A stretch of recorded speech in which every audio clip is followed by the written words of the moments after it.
Yo, what is going on today, YouTube? Hope you guys are doing fantastic. Today's video, we're looking at Genetics, the pro player, world champion last year, I think runner-up this year. He made a tweet a couple days ago about stuff that he wants to see for Smite 1 before they actually move into Smite 2, or maybe even see it in Smite 2. And I just kind of want to show you guys kind of what he's thinking, what I'm thinking about his ideas, and just kind of overall, if this is like a proper way for Smite 2 to go, or Smite 1 to go until we get Smite 2, because currently, I think a lot of people in Smite 1, like, obviously this opinion, but there's a ton of effort so far into Smite 1. The first patch was good. Second patch was pretty useless. The update patch, or the bonus patch was pretty useless. Apparently 11.3 will be big, but let's take a look at what he's saying. So here's the tweet from March 5th at 4:50. It's the 10 the 10 commandments with it, and he calls it the 10 balancements. Change red buff pit so mids can diff their opponent in a 1v1 setting instead of putting pressure on the other lane. So yes, this should be something that is possible, but I think it's always going to be hard to diff an opponent in 1v1 because of junglers. And in my opinion, one of the biggest and just like worst things in the entire game is speed buff. Junglers just have everywhere to be on the map. Make them better 1v1ers, make them better duelists, make them better gankers when like they pop something or something along the lines of that. But being able to just rotate through the map as quick as they can, it's impossible to chase down a jungler unless you're playing like Janice or something. Speed buff is just so OP, but I do think this is a decent starting point for mids. Because right now, its mids are just, let me drop my ability, clear wave, and go sit in my tower and clear my buffs that are impossible to be invaded. 2, mini objective in FG pit pre 10 minutes. Scorpions, first objective is 99% beacon, 12 minutes. Yeah, I mean, I think mini objectives that spawn, like this is like just, like it should be mid camps, in my opinion. Mid camps spawn a ton, but are useless. I think like the third respawn of the mid camps, they double in value or something like that, or just one side of them doubles in value. But I think something like this to fight on pre 10 minutes, I think is a good idea to get like the ball rolling a little bit. Remove DB, remove spectral, add back in shell. Okay, this is fine if they remove the XC. XC shouldn't be an item anyway. The life or the anti-heal XC, it should not be an item. Why are we giving ADCs more utility? The last thing an ADC needs is more utility. It's the same problem with Poison Star. It's the same problem that the old Deathbringer anti-heal item had, so they moved it to XC. ADCs should not have value in utility on top of value in damage, and that's what XC brings for both. It's just, bro, it's OP. First time I read this, I thought he wanted to remove crit and remove spectral, but he just wants to remove DB. I think this is a possible way to do it, but I think currently crit feels pretty fine. I think they've balanced crit to a nice spot. If you're ahead, the ADC with crit's not going to be doing much. If you're behind, the ADC with crit's going to do a lot. And a lot of times it feels like you have to buy kins against diving solo laners. So I think crit's actually in a decent spot right now. 4, nerf Bluestone upgrade. Okay, this one, he was in his bag with this one. Bluestone upgrade is so mind-blowingly busted. And then the base one is so terrible. Bluestone upgrade procs for 12%. 12%. Hitting one ability does 400, we'll say 400 damage from that ability. And on top of that, 12% of your current health. Say you have 3,000 health to get for 400, brings it down to 2,600. You'll still be taking another about 300 damage from that ability. All in all, with Crusher on top of it, with Heartseeker on top of it, instead of getting poked for 500, 600, 700, you're getting poked for over 1,000 damage. It's crazy OP how much Bluestone does. The subsequent reductions is useless. It's just a poke item that makes you have to fight somebody at 60% of your health. It's so dumb. It's like old Axe. But at least old Axe, it was usually like solo laners hitting each other. It changed and it became solo laners just hitting the support, and just whoever pokes the support out more just wins. That was lame. But 7%, yeah, like this is good. 5 item changes. Old Mirrodin, Frostband on every physical, bring back Bulwark, Old Magus to flat, Prot Shred, Ichval, Book of... Does that say dead? Yeah, Book of Dead. Bulwark, yes. Magus, yes. The rest I'm pretty indifferent about, but I think Bulwark is a necessity. I think the cooldown after they buffed it was too low. I think it should be something up that's up like every, like make it powerful and then make it up like every 2 minutes or something. So there's something you can play around. And then Old Magus back to flat Prot Shred, 100% should be done. Keep Deso, Magus, Divine strong early. So basically just keep them strong early. Sure.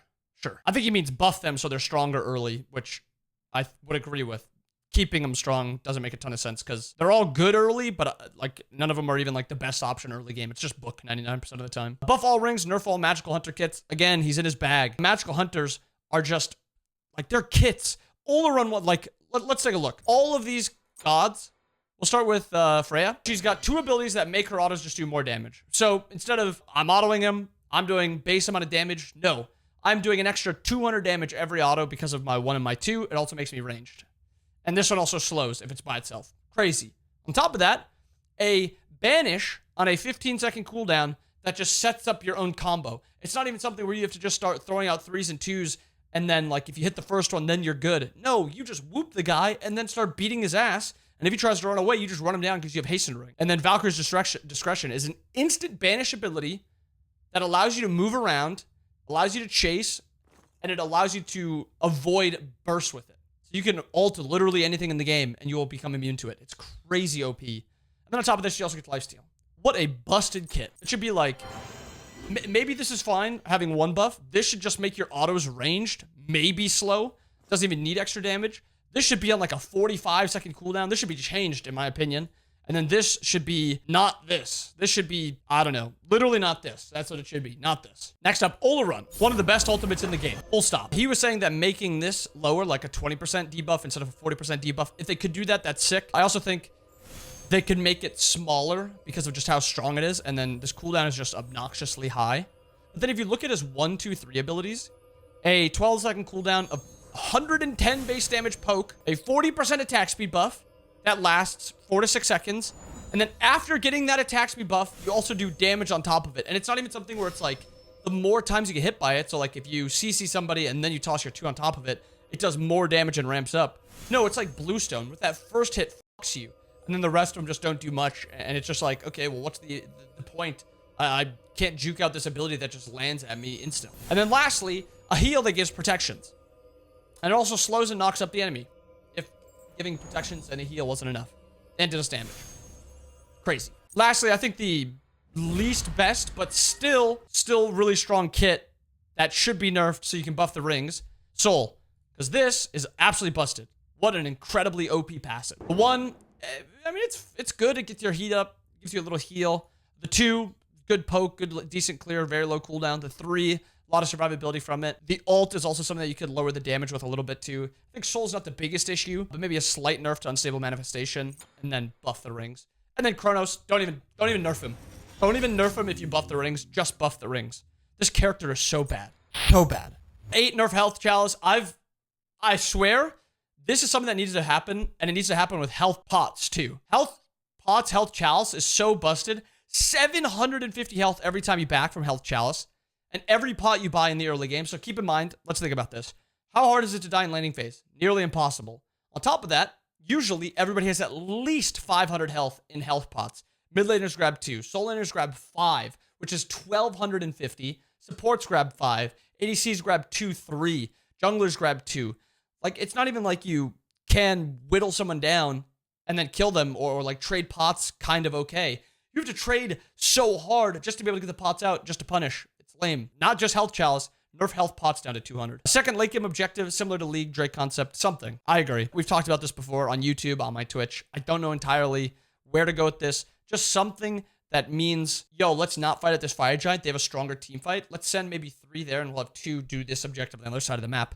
Something like the stacking mechanic is so cool for League. Whoever came up with that is a genius. Something where you can like play through the early game and then like go for these Drakes. And then if you get like 4 stacking Drakes, you have this massive buff permanently versus their 4-minute buff that they get from Fire Giant. Like, it is such a good idea. Something with that would be sick. Reduce CDR across the game, 20 down to 15%, but buff Bobble from 10 to 20% to make it the true mage spam item. I think I'm gonna disagree with this one. Smite doesn't have enough items to make 15% cooldown. Like, if you make Chronos Pendant and Jotun's 15%, Purdon 15%, you'd just be stuck a lot of times at 15. Then you'd have to buff, like, maybe Mirrodin up to 15 or Deso up to 15. I don't hate it, but I think just outright buffing Bobble 10 to 20% is a good idea. Keep it how it is with its negatives, but I think this is a good idea. But there it is, the 10 balancements. Again, we went through all of these. A lot I agree with. Some maybe not on the exact same page with, but I get where he's coming from. And this is in the eyes of a pro-level world champion support. Probably gonna view it differently if you're not at like the top level, because the game is different at the top and the bottom level. But I hope you see where we're coming from with some of this. I hope you guys enjoyed the video. Let me know what you guys think. Comment down below any of the ones that you really do like or really don't want to see. Let's have a conversation, because I think this is very interesting. And I think it's always interesting to talk about balance, especially when you can get all different levels of Smite. So I hope you guys enjoyed the video. I hope you guys have a wonderful rest of your day. I'll see you guys again next time. Peace.